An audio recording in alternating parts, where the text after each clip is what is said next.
Hey, what's up, friends? Eric Crumbaker coming at you from Real Estate Shit, episode number 21. Thanks for tuning in. First and foremost, be sure to subscribe below. Leave some comments, good, bad, or ugly. We do not care.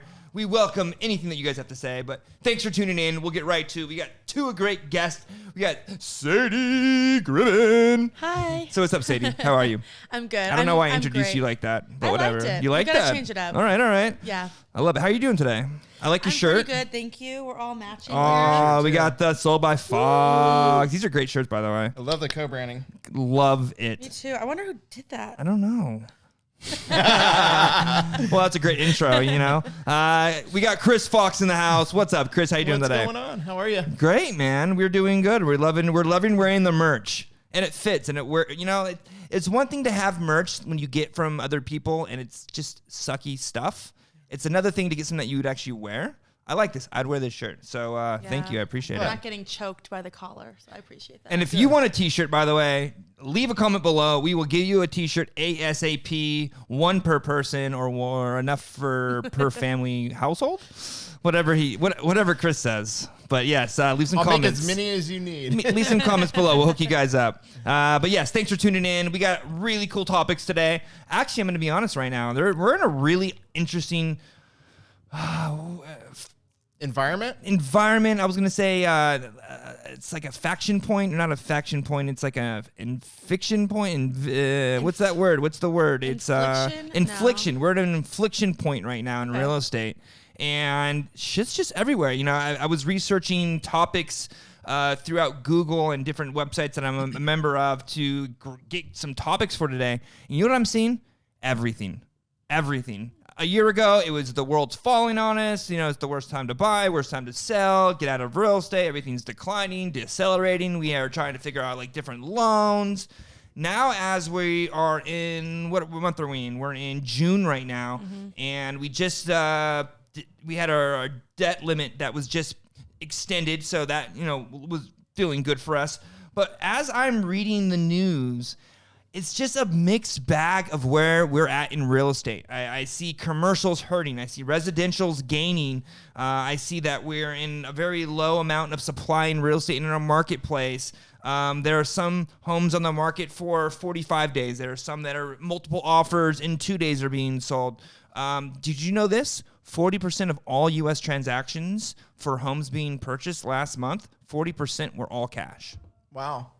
Crazy. Well, damn. So there's a lot of money being moved around right now, switching hands. But when I read articles, a lot of people, like, for example, what was I reading? Where was this at? Let me get to it. It was Zillow, Anywhere, and Compass. They vanished from the Fortune 500 listing this month. So there are some big companies in turmoil, but it's like a mixed bag in real estate. So I'm actually going to throw this one at Chris right now, just to kind of start this off. You know, with everything that you're seeing right now, the good, the bad, and the ugly, you know, where are you currently in real estate? Like, how are you feeling with the environment around you? Well, it's been a little bit of time since I've been on the podcast. It has been. How long has it been? What, like a month? But it's crazy to see how much has happened in that short period of time. Yes. Like the conversations we were having the last time I was on here are completely different to what we're going to talk about today. Insane. And that was only like 30 days ago. Yeah. That's how crazy and fast real estate's moving right now. I don't think people understand that facet of real estate right now. Rates, I think, are dictating the appetite for buyers. Mm-hmm. And as the rates go up, people slow down. As the rates come down, everyone jumps back in. Speaking of which, and this isn't an article, but I want to bring this up with Chris again. I find it, and maybe you can be the devil's advocate here, okay? Or maybe you will agree with me. Right now, I'm hearing in the marketplace, not from you because you and I haven't had this conversation, but I'm hearing a lot of buyers are telling their agents that they want to hold off right now. They just want to wait a little bit for prices to come down or rates to come down, okay? Maybe I'm wrong. Yeah, I think we went through that climate. I think that definitely was a thing. Okay.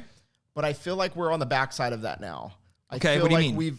I think rates have been high enough, long enough now that buyers have kind of become numb to them. They're a little more comfortable to them. I agree. I think they've digested that. They've evaluated the new scenario with their lender. They've watched things, transpire for, enough time that they feel comfortable about. Because I'm back to bidding wars. Yeah. Even at high 6% interest rates, I'm opening escrow hundreds of thousands of dollars right now over what I feel is market value on a home. Yeah, I'm going to piggyback off that because that kind of goes into my topic of what I was going to ask you, because you are busy again is what you're telling me. Things are happening, and I think people are adjusted to where rates are at. So where I think you are speaking of the smart people out right now, the ones that actually understand what's happening in the marketplace. What I'm hearing is people still are on the fence about purchasing because they don't want a 6.7% rate. They're looking for a 5.7% rate.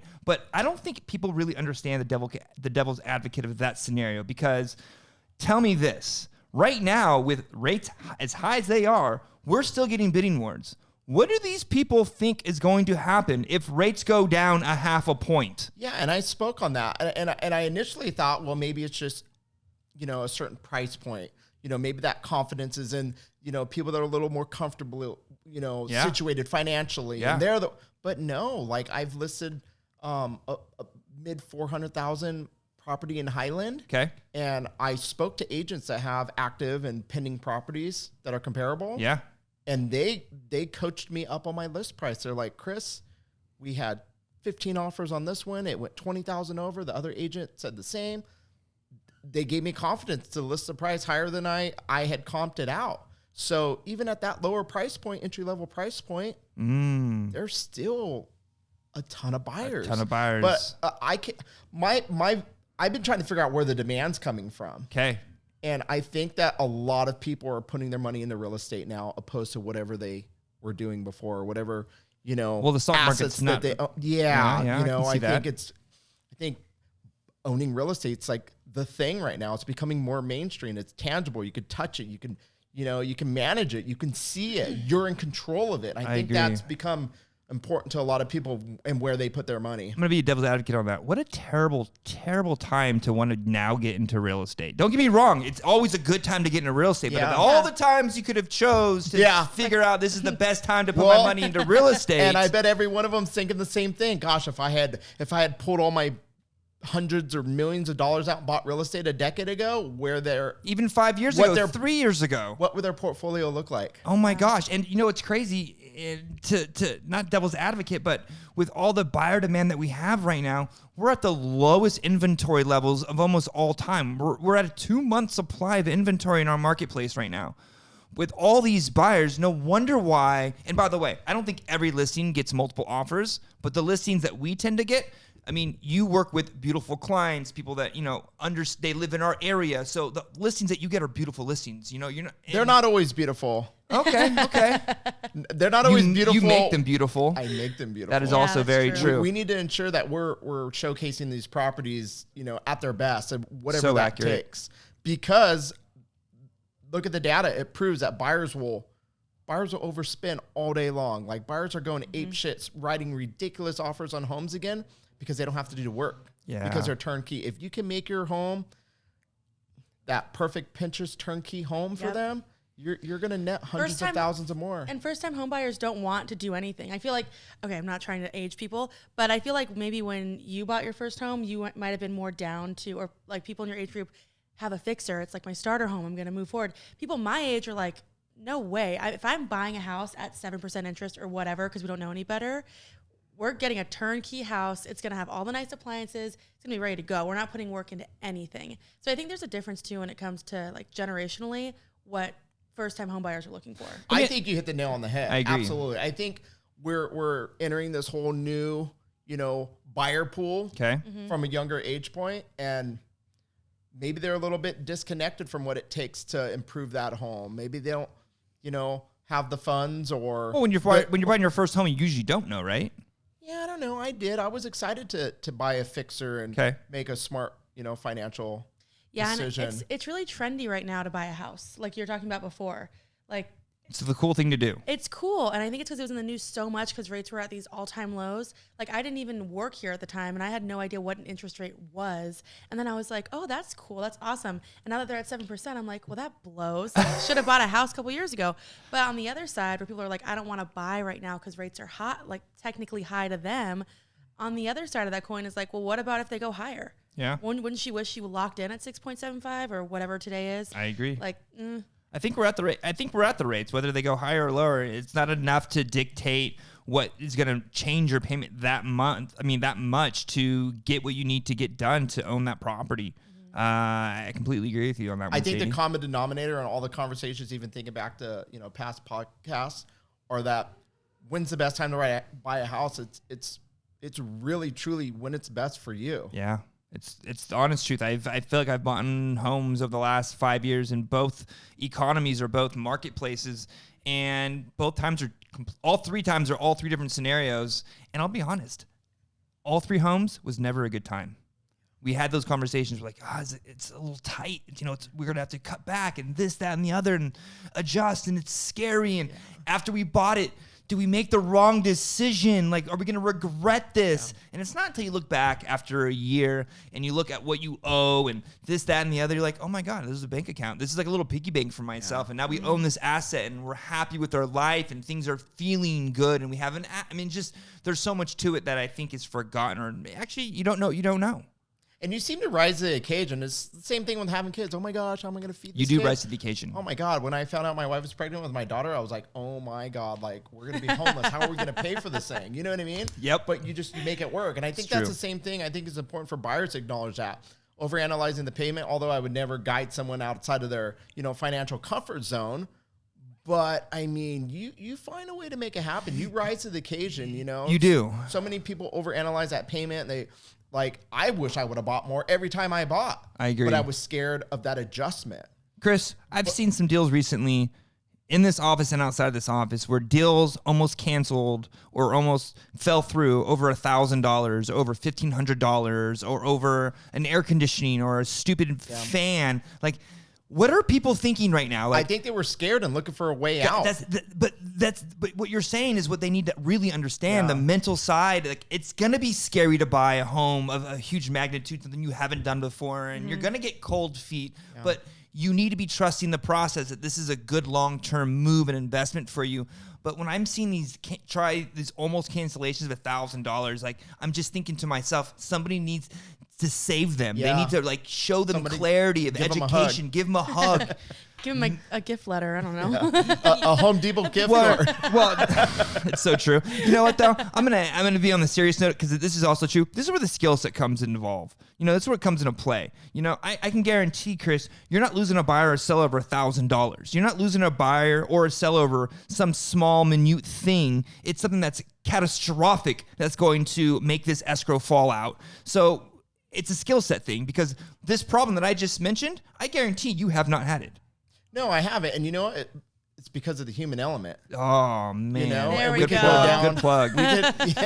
But it's not something that a system or a computer, I think, can facilitate. I agree. Yeah. It's funny. We're gonna segue on that little computer, because my next topic is actually AI. Our next topic is actually some ChatGPT. Yeah. Woo, woo, woo, woo. So, as everyone knows, ChatGPT AI is in front of us, and you've heard this, that, and the other. How everybody's losing jobs and people are gonna die soon, and you're gonna have the Terminator coming back to kill off the human race. I'm just gonna talk about ChatGPT and AI and how it helps real estate and how it's benefiting us, because I think ChatGPT has been a game changer for what we do. I don't know what's going to happen in 5 years or in 2 months, but what we use it and utilize it for now has been a game changer. And I wanted to talk to people about the positive side of ChatGPT and AI and how we use it. I don't know if you guys want to jump in first, but I use ChatGPT for almost everything. Everything but responding to my wife, because I think she would know. But I guarantee she uses. She responds to you with it. Yeah, I guarantee it. Her love. She sent a text the other day. No, it wouldn't be love. No, it wasn't to you. Oh, it was to ChatGPT. She's like, "Thank you so much. I love you." And the response from ChatGPT was like, "I'm just an AI robot. I am not a human being." Or like whatever. Oh, she said that to it. Oh my, she loves these programs. Does. And I said, I hate when they don't say I love you back. I know. Like, why can't it just say I love you back? But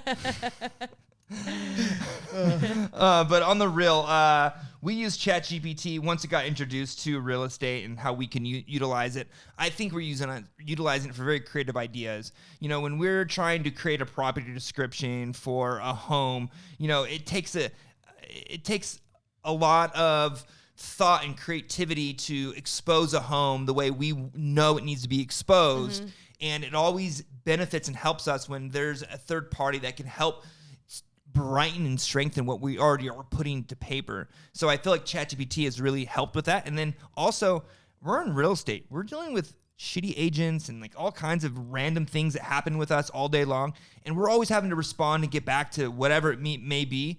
When you have to think about all your responses all day long, it gets tiring. So it's nice to really just go into ChatGPT, put the message in, and say, give me a response that's nice or, you know, curt or rude or whatever you want to get back to this person. Checked. And spell check. Yeah. Yes. Oh my God, I'm terrible with. Yeah. By the way, speaking of that, the new edit feature on iMessage has changed my life. Do you guys not use it? I don't.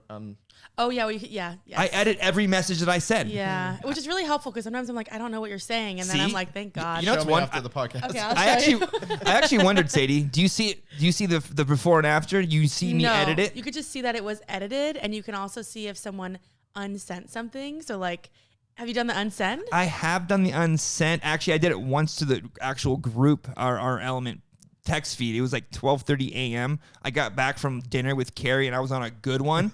And I was on social media and I saw a really cool quote and I shared it. You know, like I just shared it and I looked at the time. I was like 12:30. I was like, shit, erase so quickly. Yeah. And I wondered if anyone saw that night. You still get notified. So if I've had people send me messages and then unsend them, but I still get the notification that they sent one. And then you open it and it says so-and-so unsent a text message. Oh, and I'm like, it burned you like that. So it's not as bad as seeing what you sent, though, I'm sure. That's also very true. I was going to say, have you done it with a client but yet? But then I'm like, what does it say? What did you mean? Oh.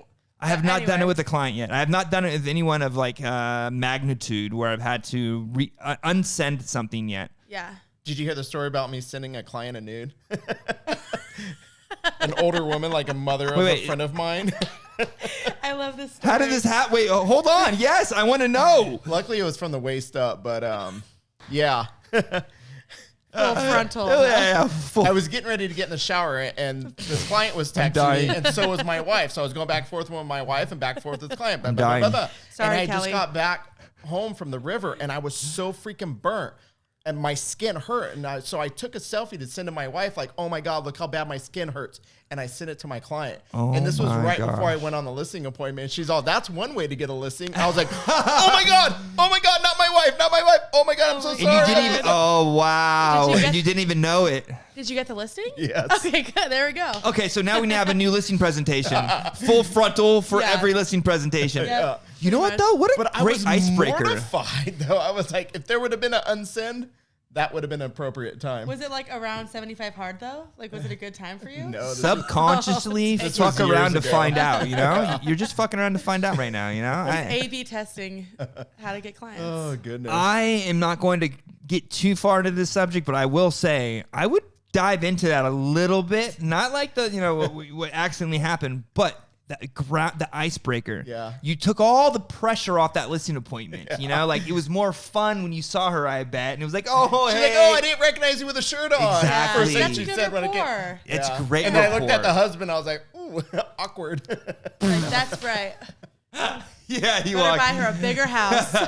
Flash, but this is what she saw. This one. That's hilarious. But back to ChatGPT, I think it's amazing. I mean, to facilitate and help humans. Yeah. I think it's I don't awesome. think it's, I mean, could it replace humans in the future? I think it will. What are you using it for, Chris? Right now, I'm just scratching the surface. Like, I've only used it to help generate, you know, amazing property descriptions. Okay. Mm-hmm. My property description was like my least favorite thing to do. Everybody's. In real estate. That and an Avid. Yeah. And now it's like, I'm happy to do my property descriptions. And I used to try and find someone to do them. Say, yeah, I'd be on the treadmill. Like, he's like, can you do it? I'm writing it in Google Docs. Like, and now I'm like, no, I got it. I'll do it. It makes me excited to do them now because I can take my ideas and my thoughts and really evolve them and polish them, and they come out perfect because like, sorry, Sadie, but like, you don't always know like what I'm thinking. I don't think you've. I read your mind all the time. You know what I thought? You know though. No, I know. But like, I've walked the home. I know what I've fallen in love with the home, and I know what I want to convey in my description. Yeah. And when you delegate that to someone, they don't always know because they haven't always had that experience. Imagine being able to take a video tour, upload that to ChatGPT, and it just writes you description. Plus, it does your Avid for you. That's GPT-4. I mean, think about that. Yeah. You never have to write an Avid again. All you have to do is do a video. It would capture all the different things of the home that that needs to be pointed out. Yeah. And then it says, by the way, this home, the moment you walk into the doors, and oh my gosh. I'm pretty sure that's going to be a feature, something similar in GPT-4, which is the one in beta. Yeah, actually, I guarantee you can probably already do it because I know you can actually take ChatGPT and you can have it. You can upload all of your phone calls from Zillow, and you can have it analyze all of your phone calls to help you figure out where you went wrong or what you could have done better. Did you ask the proper questions? Oh, it transcribes everything. It transcribes everything. It's getting pretty dangerous. Wow. But you know what? When you're asking, will people lose jobs? I actually heard this when we were at Sales and Marketing Give Edge. it to me. The answer was no. Okay. It's going to make people's jobs more efficient. Like for me, I would spend probably an hour to an hour and 15 minutes writing a nice, long, hefty property description, which people love. Yeah. But instead, I can spend 10 minutes writing it, and then I could send it and go, you have to prompt it. Or I could just say, can you write, please, like it's a person. I've typed that in. It is. Can you write this with more fluff or with more enchantment or whatever? And it gives you this long thing. You read it through, make sure there's nothing crazy in there, and then boom, it's done. So an hour and 10 minutes now down to 15. That saves you a lot of time. But a human needs to prompt it. So there's still, my fingers still do something, but my brain is like, I'm out the door. I'm telling you right now, Disney is going to wipe off all of their people that write for them or their what's its definition called? That's what that writer's strike is about because they're worried that people are just plugging in old Sopranos things and be like, write another Sopranos. That's it. If I was Disney, I would cut everyone in my entire department and I'd go to ChatGPT and say, write me the next mermaid, write me the next this, write me the next that. And you don't need writers anymore. I mean, so real estate free, perfect. Working at Disney, I don't know. Good time to get out of journalism? Yes. Great time. See, I think that's the biggest problem is one's lack of ability to identify how capable it is. Yes. And really use it at its capability. I agree. Yeah, just do what Stacey says. Throw spaghetti at a wall and see if it sticks. See what sticks. And Yeah. It's insane. I hear you guys talking. I'm like, I would have never thought to use it in that fashion. You know what I mean? Yeah, no, I've been really thinking about I've been thinking deeply about it, like different ways I can utilize it in the future or ways it'll wipe us off the planet. It's all I do is think about this kind of stuff lately. And you go down a rabbit hole, you really do. Yeah. What was I going to say about ChatGPT? Oh my gosh, you had me on that brain thought and I totally spaced what I was going to say. Ask ChatGPT less what brain you were power, say. less time, more efficiency. Oh, that's what I was going to say. The beautiful thing I think about ChatGPT and all this AI is what a great time to have a human element as like a brand. That's because it goes against everything that they're doing right now. And I think people gravitate towards that. There are a lot of people afraid of ChatGPT and AI intelligence. And I think the more this gets pushed towards people, there's going to be a lot of people resistant and want that human connection because that's what brings us together. That's what makes us who we are.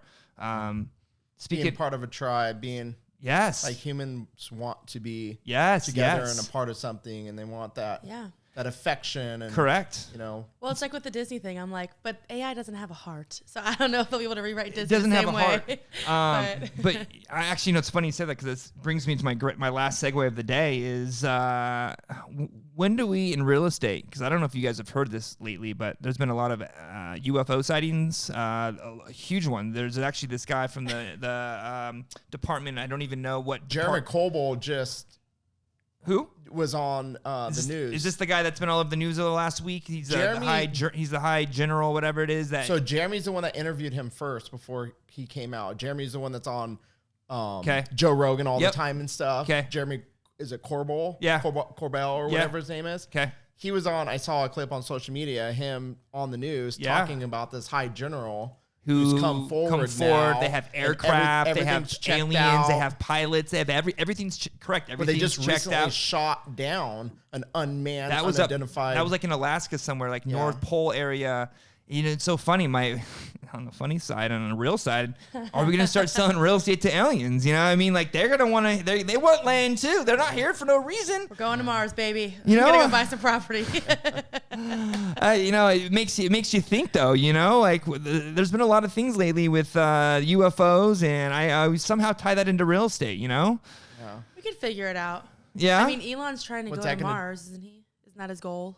I don't know. He's trying. He's trying to live on Mars, trying to populate Mars. Interesting. Yeah, I actually think he's genius for doing it. We're killing off this planet faster than we think we are, so we need somewhere to go. We got just as long as there's water and oxygen, or really cool outfits we can wear that pump oxygen in. I'm game. Yeah. You know, I think I'd be left here on Earth. I'd say bye, guys. Yeah. You guys, good luck. Technically, I'll we're ride the it to the aliens. end. Yeah, I'm riding this baby till the end. Yeah. You guys. Fire. Seriously, Star Trek. You guys, good luck. Good luck. Hope you figure it all out. Oh, God. Sprays Frontier. All right, so those are all my topics for today. I want to thank both of you guys for coming in. Really cool stuff we talked about today. I think ChatGPT, I think the environment of where we're at right now with real estate and where buyers' minds are. I think these are really valid topics that people should be listening to and learning from so they can figure out what's the next move for them. So I want to thank both Chris, Sadie, you guys. Thank you very much for being on today. Thank you. Great shirt, sold by Fox. If you don't know who Chris is, be sure to watch this episode. Research sold by Fox. Also, these shirts, if you want one, put a comment in below. We'll send you one as soon as possible. And thanks for tuning in. Leave some comments. Don't forget to subscribe. And I'm going to see you guys all next week. Cheers. Bye.